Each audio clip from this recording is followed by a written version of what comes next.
Chennai எர்ணாவூரில் ஈரக்கையுடன் cellphone charge போட்டபோது மின்சாரம் தாக்கி 14 வயது சிறுமி உயிரிழந்த சம்பவம் பெரும் சோகத்தை ஏற்படுத்தியுள்ளது.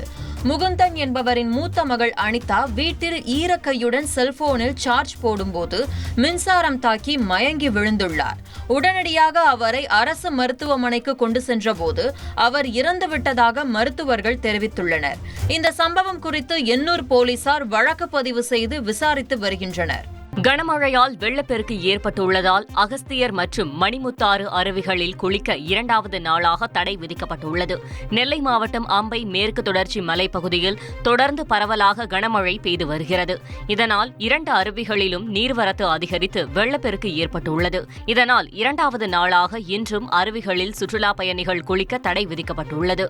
இலங்கை மட்டக்களப்பு பகுதியில் உள்ள கோவிலுக்காக கும்பகோணத்தில் 22 ஐம்பொன் சிலைகள் தயாரிக்கப்பட்டுள்ளன.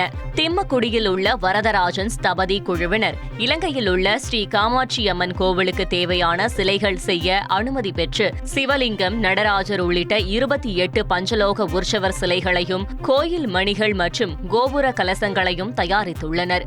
30 லட்சம் ரூபாய் மதிப்புள்ள இந்த சிலைகளை கடந்த 2 வருடங்களாக சுமார் 25 பேர் இணைந்து தயாரித்துள்ளனர். செய்திகளை உடனுக்குடன் தெரிந்து கொள்ள உடனே சப்ஸ்கிரைப் பண்ணுங்க.